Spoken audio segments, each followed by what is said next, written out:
3 ноября 2025 года Службой государственной безопасности Республики Абхазия был задержан гражданин Республики Армения Асатрян Гор Рафаэлович, 1986 года рождения, скрывавшийся в Республике Абхазия от уголовного преследования правоохранительных органов Республики Армения.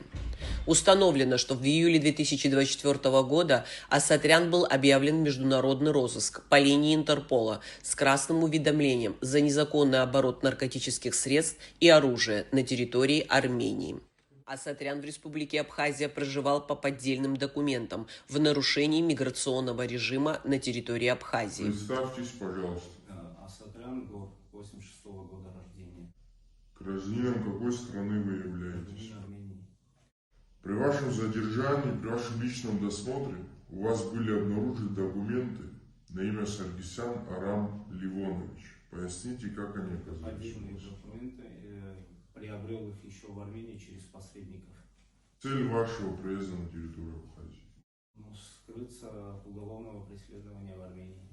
Ранее привлекались ли вы к уголовной ответственности? Да, ранее был судим за подделку документов. В отношении Асатрян проводятся оперативно-следственные мероприятия.